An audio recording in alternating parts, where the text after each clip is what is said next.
another episode of Part of My Education here. I am Gus, and this is my co-host, Bert. Thank you, Gus. I know we are experiencing a little bit of technical difficulties right now. We don't currently have the funding for our projector, so we apologize for that inconvenience. Today's episode, we are going to be looking at a local school teacher, Mr. Nasium. Incredible teacher we have. All-star. We had some surprise visits with Mr. Nasium into his classroom. He's a local teacher at Brick Middle School, and we just looked at, he told us about the essential questions that he covered this year.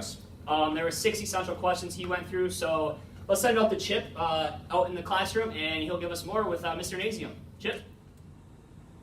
Hey, what's up, Gus? You know, we're here at Brick Middle School. We got Mr. Nasium over here. He's demonstrating some quality essential questions for us. Let's take a live look in here at EQ1 and see what he's got going on. Today we're working on our social contract. This is very important, so we have some guidelines for how we will treat each other throughout this year. So I need some examples for some guidelines that we can put on our social contract. Ricky. Be respectful. That's a great one, Ricky. Be respectful.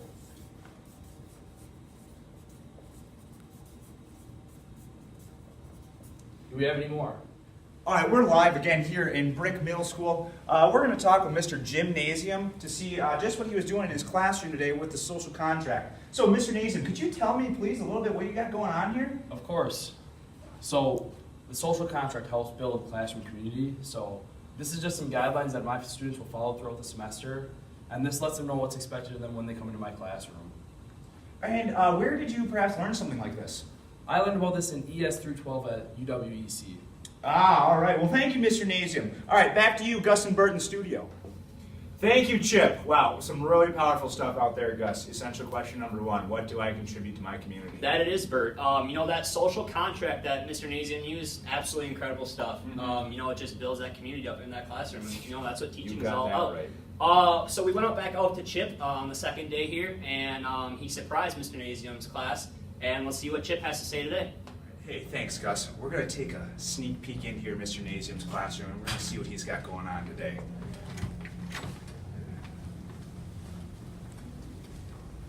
Here we got a nice look at Mr. Nasium up in the front of the classroom. Looks like he's talking to his students something about CPR. Let's go take a look at what that is. So class, today we are doing CPR, which stands for Circle of Power and Respect. So we will do this every morning where we come in and we'll give our name, we'll have to answer a question about ourselves, and then we'll have a short time for announcements. So I'll give an example for this first one. My name is Mr. Nasium. My favorite game is football. And what is one thing I want to learn in class this semester? I want to learn more about all of you as my students. All right, we'll start with you, Ricky. My name's Ricky. My favorite game is basketball, especially when I school my friends. And I want to know what a parabola is, Mr. Nasium. That's awesome, but Ricky, it's actually pronounced parabola. But you'll learn a lot about those this semester. Sweet. Wow, that was some really cool stuff. Mr. Nasium talking about essential question number 2, who are my students? CPR, clearly giving the students an opportunity to express themselves in the classroom. Back to you, Gus and Bert. Wow, CPR, that's not your typical CPR that we all think of. This is classroom CPR. Powerful stuff there. Once again, thank you, Chip. Heading back out into essential question number 3. Let's see what Chip can get into this week. Morning, class. So today we're going to start off by talking about basketball, actually. A little story from yesterday. I saw a bunch of you playing basketball outside of the school. And I started to notice a few things. So I saw Ricky playing, and I saw him missing quite a few jump shots. What are you talking about? Ricky, I saw you. Okay. But today we're actually going to help Ricky get a better jump shot. We're going to help everyone get a better jump shot in here. I know you're asking, how can we get that in math? But I'll explain it today.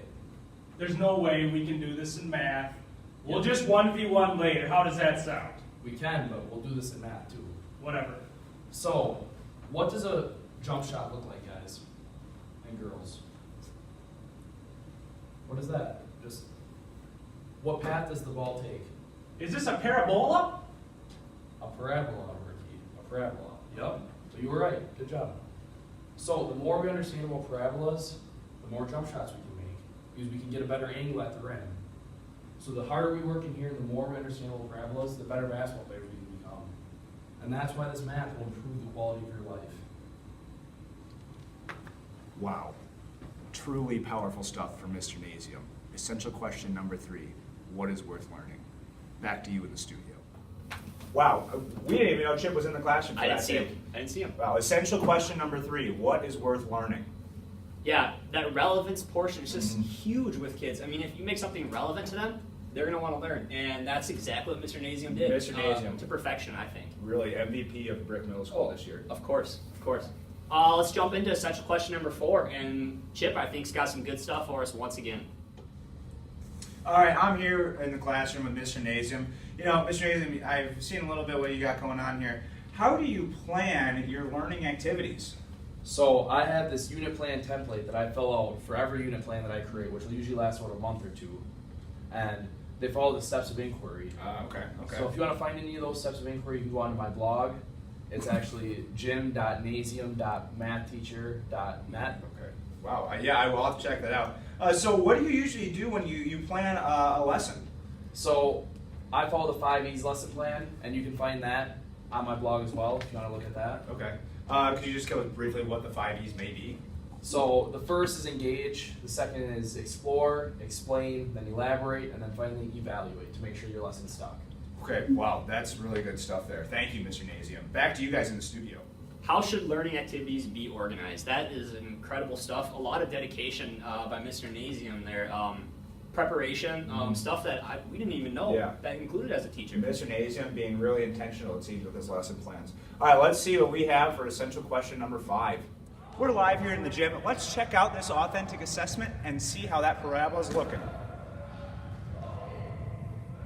And boom goes the dynamite! Let's take a live look at Mr. Gymnasium. It looks like he's working with Ricky over here, checking out a graph of some of the data they collected over in the gym. Let's check that out.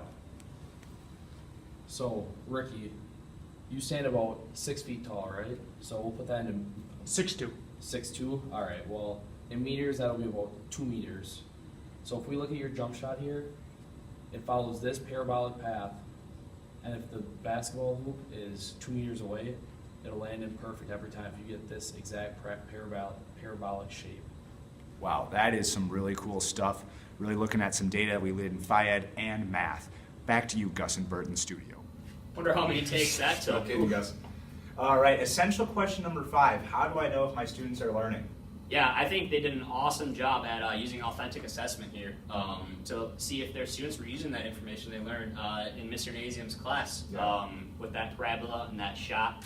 I think it was just some great stuff there. A true transfer of learning, some might say. It was. All right, well, let's take it out to Chip. He is with Mr. Nasium for our last essential question here. Hey, thank you, Gus and Bert. We have a special opportunity here. It appears that Mr. Nasium is collaborating with a fellow teacher at the Brick Middle School. So let's go take a live look and see what they're doing.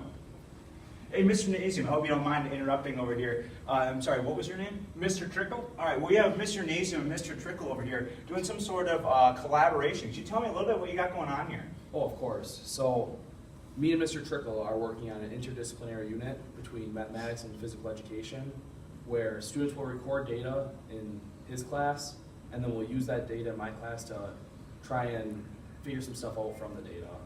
And what's really cool here is, say a student doesn't like my class, which is Phy-Ed, Sure. and they love mathematics. I'm able to incorporate them in my class, and that will create some motivation, which is really cool. So that's why we take the time right now to figure this out, create more student learning.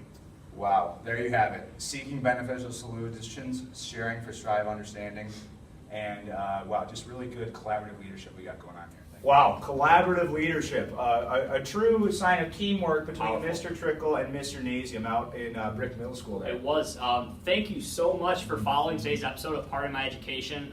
We'd like to thank Chip out at Brick Middle School. That was absolutely incredible, following Mr. Nasium around. Mr. Nasium was just a testament to ES312 and that we following really those 6 EQs. saw some quality practices from Mr. Nasium. Yeah, so thank you so much for following today's episode.